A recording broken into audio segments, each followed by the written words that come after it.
Got some brand new fence they put up on Clearwater Beach.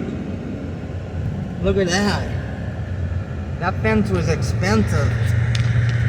And to keep people from crossing. I wonder if they put this fence up before spring break.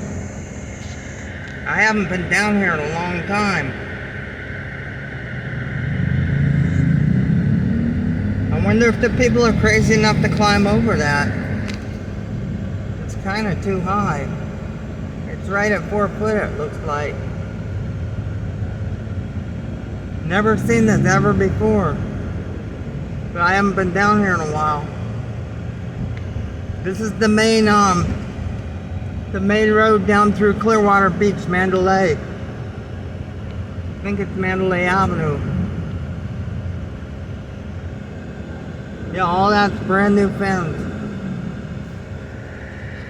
I bet that cost a lot of money. It comes all the way down here. This is where people used to always cut across. Walking.